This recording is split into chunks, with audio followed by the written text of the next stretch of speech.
우리가 읽은 이 본문 있잖아요. 이 본문은요, 그 다니엘의 이제 마지막 장면이자 다니엘이 본 마지막 환상과 관련되어 있는 그런 본문입니다. 오늘 이 마지막 환상과 관련해서요, 우리가 교훈 삼을 수 있는 건 무엇인지 함께 살피고 또 함께 기도하는 그런 시간 가질 수 있었으면 좋겠습니다. 오늘 본문의 처음 시작이 되는 1절 보니까요, 이런 장면이 등장해요. 제가 읽어드릴게요. 바사왕 고레스 제3년의 한 일이 벨드사살이라 이름한 다니엘에게 나타났는데 그 일이 참되니 곧 큰 전쟁에 관한 것이라. 다니엘이 그 일을 분명히 알았고 그 환상을 깨달으니라. 여러분, 1절은요 지금 현재 다니엘이 마지막 환상을 보는 이 장면에서 다니엘의 상황이 어떠한지를 말해주고 있는데요, 배경이 등장해요. 바사왕 고레스 제3년이라는 배경이 등장하죠.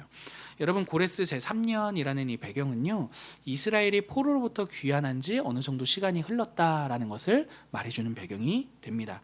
바벨론이 메대와 바사 연합국에 의해서 망하고요, 메대는 다시 바사에게 집어삼킴 당하거든요. 그리고 나서 바벨론과 달리 이 바사의 식민 정책은요, 끌어당기는 정책이 아니라 보내는 정책이에요. 그래서 자신의 영향력들을 퍼뜨리는 거죠. 그러니까 사실은 이스라엘이 포로로부터 본국으로 귀환은 했지만 여전히 바사의 속국으로 귀환하는 거긴 했어요. 어찌됐든 그 상황이 지금 포로로부터 귀환한 지, 고레스 왕이 되자마자 이런 정책이 시행됐거든요.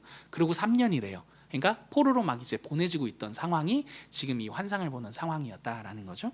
그렇게 포로로부터 귀환을 시작한 지 어느 정도 시간이 지났을 때가 오늘 본문의 배경이고, 본국으로 귀환하는 그 이스라엘 사람들과 달리 다니엘은 지금 어때요? 여전히 포로로 끌려온 그곳에서 바벨론 때도 관료로 있었는데 이 바사가 통치할 이때도 이 관료로 있는 지금 상황인 거거든요. 그러다가 한 환상을 보는데 그 환상이 무엇에 관련된 환상이다? 전쟁에 관련된 환상이었다라는 게 1절에 등장하죠. 다니엘은 이 전쟁에 관한 환상에 대해 분명히 알았다, 깨달았다라고 말해요. 전쟁에 관한 환상이 어떤 것인지 지금 당장 이 본문은 설명하고 있지 않지만 분명한 것은요, 굉장히 충격적인 내용이었다라는 것입니다. 사실 11장을 보시면 그 전쟁과 관련된 내용들이 쭉 등장하는데 상당히 내용이 길어요. 근데 이 긴 내용이 어떤 내용이냐 하냐면 계속되는 전쟁이 있어요. 이후에, 그러니까 강대국들의 계속되는 그 전쟁 가운데 이스라엘이 본국으로 돌아오기는 했지만 여전히 약소국으로 그 전쟁 사이에 고래 싸움에 새우 등 터지는 게 이스라엘의 미래라는 것을 이제 전쟁을 통한 환상을 보고 다니엘이 깨닫게 되는 내용이거든요.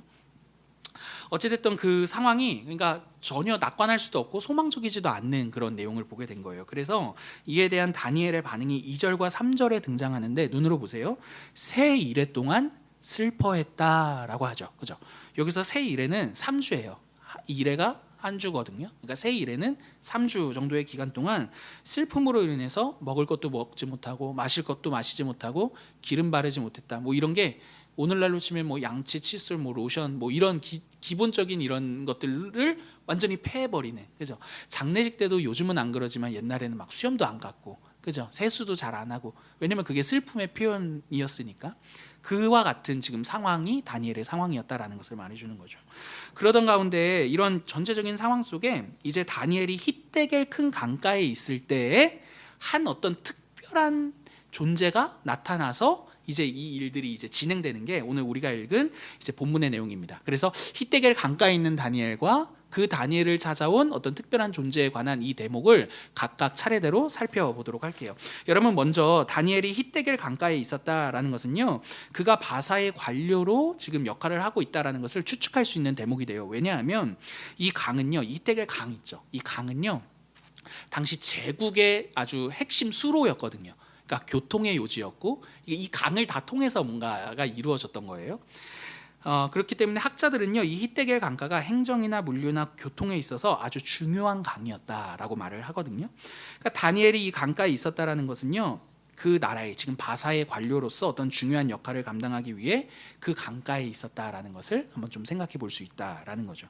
실제로 이후에 이 내용을 보시면 다니엘이 여기 혼자 산책하러 나온 게 아니었어요. 다니엘 주변에 사람들이 있었거든요. 다니엘과 함께한. 그러니까 이런 정황들, 여러 정황들을 보았을 때 다니엘은 제국의 관료로서 히데겔 강가에서 어떤 중요한 역할을 맡고 수행하고 있었던 것으로 우리가 생각해 볼 수가 있을 것 같아요. 다니엘이 이렇게 강가에 있었다라는 이 본문의 이 배경, 여러분, 이게 사실은 그냥 넘어갈 수 있는 건 아니에요. 그냥 강가에 있었나 보네, 이 정도의 차원이 아니라 이 강가에 있었다라는 이 대목이 이제 전달해주는 그런 메시지가 있거든요. 왜 그러냐면 이 다니엘이 서 있는 이 강가는요, 다니엘의 현실을 말해주는 어떤 한 배경이 되기 때문입니다. 결론부터 말씀드리자면 여러분, 강가에 있다라고 할 때 이 강가라는 배경은요, 다니엘의 애매한 현실을 의미해줘요. 다니엘의 애매한 현실이요. 무슨 말인지 설명해 드릴게요. 여러분, 앞서 말씀드린 대로 강가는요, 제국의 중심이에요. 모든 것들이 이루어지는 중심인데 교통과 물류와 행정의 중심이 되는 장소라는 거죠. 그러니까 다니엘은 지금 제국의 어떤 중심에 서 있는 거예요. 뭐 일들이 이루어지는, 그런 일들이 이루어지는 중심에 서 있는데, 근데 보세요, 자신의 민족은 지금 포로로 귀환 중이죠. 그죠? 제국의 중심에 서 있고 다니엘은, 근데 자신의 민족들은 막 본국으로 돌아간다는 거죠. 그러니까 다니엘은요, 지금 포로가 아닌 것 같으면서도 동시에 어떤 포로로서 살고 있는 그 애매한 현실, 그게 지금 강가에 서 있는 다니엘의 현실이다라는 거예요. 해방도 아니고 해방이 아닌 것도 아닌 이 애매한 현실이 바로 히데겔 강가에 서 있는 이 다니엘의 이 현실이다라는 것을 이제 생각해 볼 수 있게 된다라는 거죠. 근데 이 애매함을요, 더 짙게 만드는 게 바로 다니엘이 본 환상이었던 거예요. 그 환상이 뭐였죠? 전쟁에 관한 환상이었죠. 그래서 11장을 보시면요, 이 전쟁은요, 제국들의 전쟁이거든요. 이 제국들의 전쟁 사이에서 이스라엘은 계속해서 포로와 방불한 현실을 살게 되는 겁니다. 포로로부터 귀환은 하지만 여전히 포로와 같은 현실이 이어진다라는 것을 알게 된 다니엘이 그 환상을 통해 식음을 전폐하고 슬퍼할 수밖에 없었다라는 것입니다. 자신의 미래, 자신의 현실뿐만 아니라 어떤 이스라엘의 미래 역시도 소망 없고 애매한 것뿐이다라고 말이죠. 여러분, 이 지점이 사실은 우리가 신앙생활할 때, 이 다니엘만 그런 게 아니라 우리도 신앙생활할 때 어려운 지점이 사실은 이 지점입니다. 어떠한 지점 말입니까? 애매한 현실. 애매한 현실, 그렇지 않아요? 여러분, 예수님 믿으면 그래도 뭔가 일들이 시원시원하게 열리고, 예수님 믿으면 안 믿는 사람보다 뭔가 탁탁 증명해낼 게 좀 있고, 여러분, 이러면은 우리가 더 이상 애매할 게 없을 것 같은데 우리의 삶을 보니까 전혀 그렇지 않다라는 거예요. 우리 개인의 삶만 놓고 보더라도 하나님 A입니까 B입니까? 이러면 좀 시원하게 A다 막 이래 주시면은 나 A 확실해 막 이러면서 막 하면 좀 시원할 텐데 항상 답을 안 해주죠. 그렇지 않습니까? 물론 해주신다고 해서 그거 선택할 사람도 있어요. 근데 해서 또 가면 아니래. 그렇지 않아요, 여러분? 그러니까 항상 뭔가 예수님을 믿었음에도 불구하고 애매한 것 같은 그런 현실을 사는 게 우리의 인생이다라는 거죠. 예수님을 믿는다라고 해서 우리의 인생이 믿지 않는 사람들보다 더 특별하게 잘 풀리는 것도 아니고 더 뭔가를 더 성취해내는 것도 아닌 뭔가 이런 애매한 현실이 우리에게 동일하게 있다라는 것입니다. 상황만 그런 게 아니에요, 여러분. 우리의 존재도 그렇지 않습니까? 분명히 하나님 자녀야, 그죠? 어떤 날은 분명히 하나님 자녀예요. 근데 어떤 날은 하나님 자녀 맞죠? 막 이런 애매해요, 여러분. 우리의 존재적으로도 우리가 애매합니다. 하나님께서 분명히 나를 사랑하세요. 분명히 사랑하세요. 근데 또 어느 날은 사랑하지 않는 것 같은 그런 또 애매함을 사는 거죠. 그러니까 항상 우리의 신앙은요, 여러분, 어떤 분명한 100%를 가지고 살아가는 그런 신앙의 현실이 아니라 항상 49대 51이라는 거예요. 그리고 49대 51도 차라리 50일이면 더 선명하겠죠. 근데 50점 뭡니까? 뭐 그런 식의, 아무튼 뭐 이런 식의 정말 애매한 현실을 우리가 살아간다라는 겁니다. 여러분, 다니엘도 지금 이렇게 애매하다라는 거예요. 우리와 마찬가지로 그런 애매한 현실이다라는 거죠. 그 애매한 현실이 다니엘을 힘들게 한다라는 겁니다. 하나님의 백성이에요. 백성임에도 불구하고 자신은 여전히 제국의 중심에 있어요. 본국으로 돌아가지도 못하는 거죠. 이후에 전쟁에서 이스라엘이 어때요? 여전히 애매하다라는 거예요. 환상을 봤는데 여전히 애매해요. 그래도 본국 돌아갔으면 하나님께서 다윗 때처럼 솔로몬 때처럼 좀 일으켜 세워가지고 교통정리도 하시고, 내가 하나님이고 우리가 하나님의 백성이고, 좀 이렇게 하면 속 시원할 것 같은데 여전히 제국들 사이에서 제대로 기 한번 펴지 못하는 게 이스라엘의 미래라는 것을 이 환상을 통해 보니까 답답하기 그지없다라는 것입니다. 그래서 다니엘이 무엇했다? 슬퍼했다. 세일 동안 식음 전폐하고 행색도 그렇게 신경 쓸 마음이 들지 않았다라는 게 지금 다니엘의 현실이다라는 거죠. 여러분, 이렇게 다니엘의 애매한 현실에서 오늘 본문은 거기서 끝나지 않고 그 애매한 현실, 그 강가에 서 있는 다니엘에게 한 특별한 존재가 찾아왔다라고 말해주죠. 이 존재가 누구냐를 논하기 전에 한 가지 확실한 것은요, 여러분, 사람으로 보이는데 사람은 또 아닌 그런 존재였다라는 겁니다. 5절과 6절이 그를 증명해요. 같이 한번 읽어볼게요. 그때 시작. 그때 내가 눈을 들어 바라본즉 한 사람이 세마포 옷을 입었고 허리에는 우바스 순금띠를 띠었더라. 또 그의 몸은 황옥 같고 그의 얼굴은 번갯빛 같고 그의 눈은 횃불 같고 그의 팔과 발은 빛난 녹과 같고 그의 말소리는 무리의 소리와 같더라. 5절과 6절은요, 다니엘 앞에 나타난 그 애매한 현실을 마주한 다니엘 앞에 나타난 그 한 사람을 설명해 주고 있죠.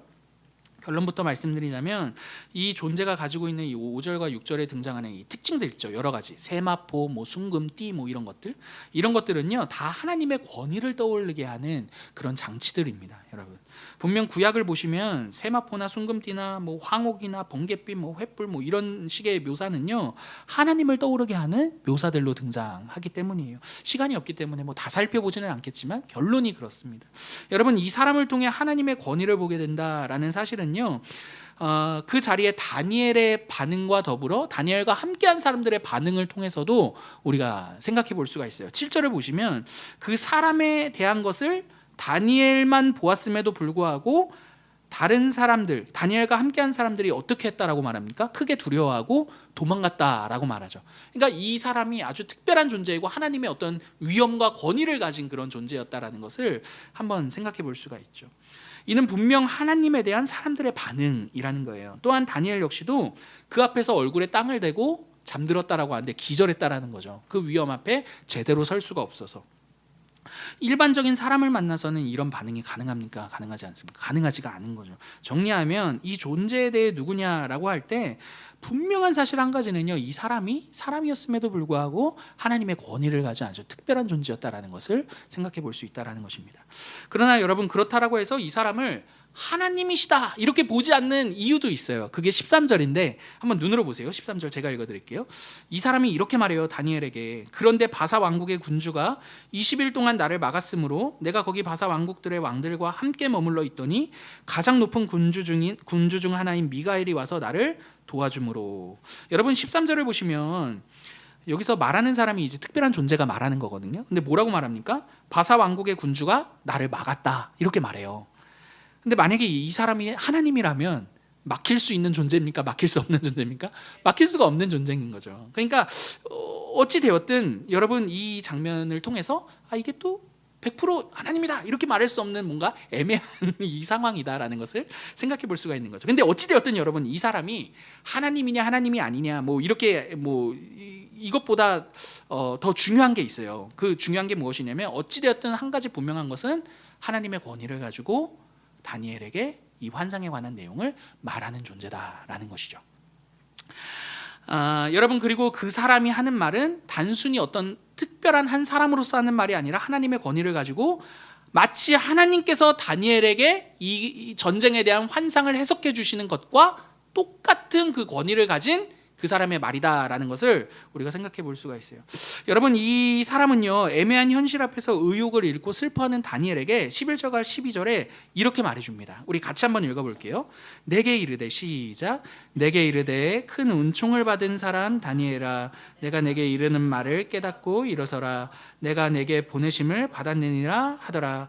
그가 내게 이 말을 한 후에 내가 떨며 일어서니 그가 내게 이르되, 다니엘아, 두려워하지 말라. 내가 깨달으려 하여 내 하나님 앞에서 스스로 겸비하게 하기로 결심한 첫날부터 내 말이 응답받았으므로 내가 내 말로 말미암아 왔느니라. 여러분, 11절과 12절 세세히 살펴보기 전에 결론부터 말씀드리자면 이게 무슨 말이냐 하냐면, 다니엘이 느끼는 그 애매한 현실 가운데 하나님은 단 한 번도 다니엘을 혼자 두신 적이 있다 없다?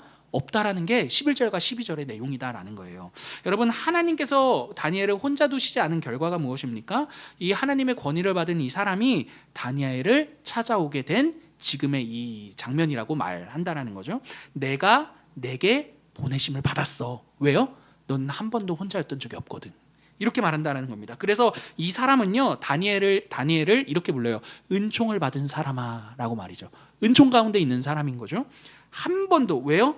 한 번도 하나님께서는 다니엘을 혼자 두신 적이 없기 때문이다라는 겁니다. 그래서 그 사람은요, 다니엘에게 이렇게 말해요. 말미에 보시면 12절 말미에 보시면 너가 하나님께 기도했던 그 모든 것들을 누가 듣고 계셨대요? 하나님께서 듣고 계셨대요. 이렇게 말한다라는 것입니다. 여러분 때문에 11절과 12절은요, 여러분 다니엘의 애매한 현실에 대한 다니엘의 관점에 큰 변화를 가져다주는 이야기다라는 것이죠. 여러분 이 내용은요 우리에게도 동일해요. 여러분 11절과 12절의 이 내용은요, 이 권위를, 하나님의 권위를 가진 사람의 이 말은요, 다니엘뿐만 아니라 다니엘과 우리가 마주한 그 애매한 현실에 대한 관점을 바꾸어주는 이야기가 된다라는 것입니다. 여러분 이게 무슨 말인지 설명해 드릴게요. 여러분 일전에 제가 중국에 있을 때 이런 이야기 들었어요. 중국이 근현대사 속에 문화대혁명을 하면서 막 서양 지식인들을 다 이제 몰살하고 죽이고 막 그러면서 서양에서 온 모든 것들도 다 청산을 했다라는 거예요. 그러면서 선교사님들이 다 추방당했대요. 근데 여러분 아시다시피 우리나라 성경이 중국 선교사님으로부터 번역돼서 들어온 거 얘기 들어보신 적 있죠? 그러니까 항상 우리나라를 들어오기 위해서는 중국을 경유해서 들어왔다라고요. 그러니까 중국은 사실은 복음이 우리보다 먼저 갔어요. 그리고 중국말로 번역된 성경이 우리나라 말로 번역되기도 했고요. 그랬던 그 중국의 땅에 선교사들이 다 추방이 당했다는 거예요. 근데 그 문화대혁명이 언제 있었냐면 1966년에 있었어요. 약 10년 동안 있었는데, 그리고 문호를 개방하고 한 80년대 후반 90년대 초반에 이제 사람들이 어떻게 됐을까, 중국 교회가 어떻게 됐을까 하고 들어갔다라는 겁니다. 근데 들어갔는데 웬걸 선교사들이 활동할 때보다 중국 교회가 더 부흥했다더래요, 여러분. 그래서 그때 선교사님들이 어떻게 이야기를 했냐면, 선교 하나님이 하시는 거다. 그 앞에 모두가 다 겸손해지는 사건이 그 일이었대요. 이거 다 처형당하고 다 끌려가서 매맞고 다 고난받고 고통받고, 이거 기독교 어떻게 신앙 지키고 이거 있을 수 있을까 싶었는데 20년 정도 지나서 그 땅에 다시 들어가 보니까 이전보다 더 부흥하고 더 많은 신자들이 교회, 물론 지하의 교회이긴 하지만 더 많은 신자들이 들어온 거 보면서 선교사들이 그렇게 많았을 때 그때보다 중국의 이런 복음화율이 더 높아진 것을 보고 선교 하나님이 하신다, 이런 정리를 했다, 이런 이야기를 제가 들은 적이 있었습니다. 여러분 제가 하고 싶은 말이 무엇이냐면, 여러분 사람의 관점에서는요 그 당장의 중국의 현실을 해석할 관점이 없는 거죠. 왜 그렇습니까? 그저 큰일 난 거예요. 이거 큰일 났다, 문화대혁명 있어서 우리 다 쫓아내더라, 이제는 복음 전할 사람도 없고 이거 어떻게 될지 모르겠다라고 말입니다. 일어나서는 안 될 그저 나쁜 일이라는 거예요, 우리의 관점에서는요. 그러나 하나님의 관점에서는요 그거 큰일 아니고 나쁜 일 아니다라는 거죠. 하나님의 관점에서는요 이 일은 선교사들이 추방당하고 중국교회가 문을 닫는 일이 아니라 중국교회의 진짜 주인이 누구냐, 그리고 그 중국교회와 진짜 함께하는 이가 누구냐, 여러분 그걸 보여주시는 하나의 어떤 사건과 어떤 그 통과하는 과정이 되었다라는 거죠. 여러분 지금 애매한 다니엘의 현실 보니까요, 애매한 이스라엘의 그 현실 보니까요 답이 없어요. 왜요? 그건 그저 답답하고 슬프고 안타깝고 큰일이고 나쁜 일일 뿐이거든요.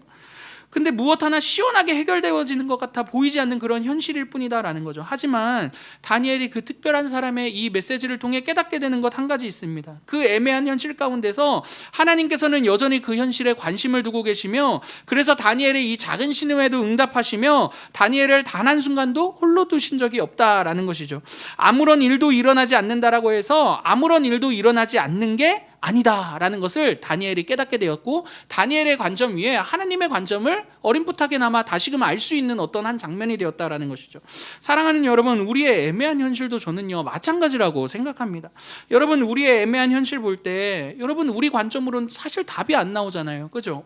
저놈은 그냥 나쁜 놈이고 저놈은 그냥 덜 나쁜 놈이고 인간은 그저 좀 도움되는 사람이고 이 상황은 안 일어났으면 좋았을 일이고 이 현실은 그저 나한테 피해만 주는 상황인 것 같은 거죠. 하지만 여러분 이 애매한 현실에서 우리의 관점이 바뀌어야 된다고 오늘 본문이 우리에게 말해주고 있다라는 거죠. 누구의 관점 말입니까? 하나님의 관점으로 바뀌어야 된다라고 말이죠. 여러분 그 애매한 현실 속에서 하나님께서 우리와 함께 하시잖아요. 그 애매한 현실 가운데에서 하나님께서 우리를 위하시잖아요. 아무런 일이 일어나지 않는다라고 해서 아무런 일도 없는 것은 아니라고 오늘 본문이 말해주고 있다라는 거죠. 하나님께서 분주하시다라는 거예요. 우리보다 더 분주하시다라는 거죠. 우리의 애매한 현실 가운데 하나님이 더 노력하시고 애를 쓰신다라는 거죠. 오늘 본문을 통해 때문에 우리의 관점으로부터 하나님의 관점으로 좀 전환할 수 있는 어떤 계기가 필요한 거죠. 우리 지원자매가 그랬잖아요. 나를 끌어올린다 티라미수 했잖아요. 그죠? 그러니까 우리의 관점이 티라미수 돼야 되는 거죠. 그죠? 우리의 관점 끌어올려야 되는 거예요. 하나님의 관점으로. 그죠? 제가 이거 준비하면서 알았어. 복선이었다. 티라미수가 복선이었던 거야. 나를 끌어올린다. 그 지난 수요일에 와가지고 그렇게까지 했던 게 그게 복선이었던 거예요. 우리의 관점이 사실은 끌어올려져야 되는 거죠. 티라미수가 돼야 되는 거죠. 정말. 여러분 제가 두 아들들에게 저녁 차려줄 때마다 정말 저녁이 제일 힘듭니다. 정말 옷도 갈아입혀야 되고 씻겨야 되고 챙겨야 되고 밥도 해줘야 되고 밥 먹으라고 앉혀줘야 되고 떠먹여줘야 되고 그 너무나. 근데 얘들이 배가 고프니까 막 씻으면서도 막 보챌 때가 있습니다. 보채면은 제가 당장 식탁에 음식을 안 차려놓은 것은 아니지만 제가 그렇다고 아무것도 안 하고 있는 것은 아니거든요. 근데 애들 눈에 봤을 땐 식탁에 밥이 없잖아요. 그러니까 왜 밥을 안 차려놓느냐 이거죠. 그러니까 막 보채는 겁니다. 근데 저는 어떻게 해요? 저는 단 한순간도 앉아있은 적도 없고 정말 숨을 참아가면서 막 밥 준비를 하고 어떻게든 식탁에 밥 올려갖고 애들 밥 먹이려고 분주한데 애들이 볼 때는 식탁에 밥 없다고 지금 보채고 있는 거. 여러분 우리가 그런 아이들 같지 않느냐라는 거죠. 하나님이 다 때가 되고 그 일 가운데 뭔가 일들을 해가시는데 우리는 그 현실 속에 애매하다고 이거 나쁜 일이고 이거 큰 일이고 이거 나한테 도움 안 되는 일이라고 계속 하나님 찌르고 있는 게 우리의 모습 아니냐라는 거죠. 사랑하는 성도 여러분, 우리의 현실 가운데 하나님 가만히 계시는 분 아니십니다. 애매한 현실 가운데서도 하나님 우리를 그냥 가만히 내버려 두시는 분 아니다라는 거죠. 하나님께서 언제나 자신의 선으로 우리의 인생을 인도하시고 우리의 삶 가운데 가장 좋은 것 주시는 분이다라는 거예요. 그 증거가 바로 여러분 그분의 아들을 내어주신 십자가 사건이죠. 그 증거가 바로 예수 그리스도라는 것입니다. 여러분 아들을 내어주시기까지 우리의 삶에 가장 좋은 것 주시고자 하는 그분이 우리의 애매한 현실 가운데 답이 된다라는 것입니다. 그래서 여러분 바울이요 로마서에서 이렇게 말하죠. 자기 아들을 아끼지 아니하시고 우리 모든 사람을 위하여 내주신 그분이 어찌 그 아들과 함께 우리에게 자신의 모든 것들을 내어주지 아니하시겠느냐.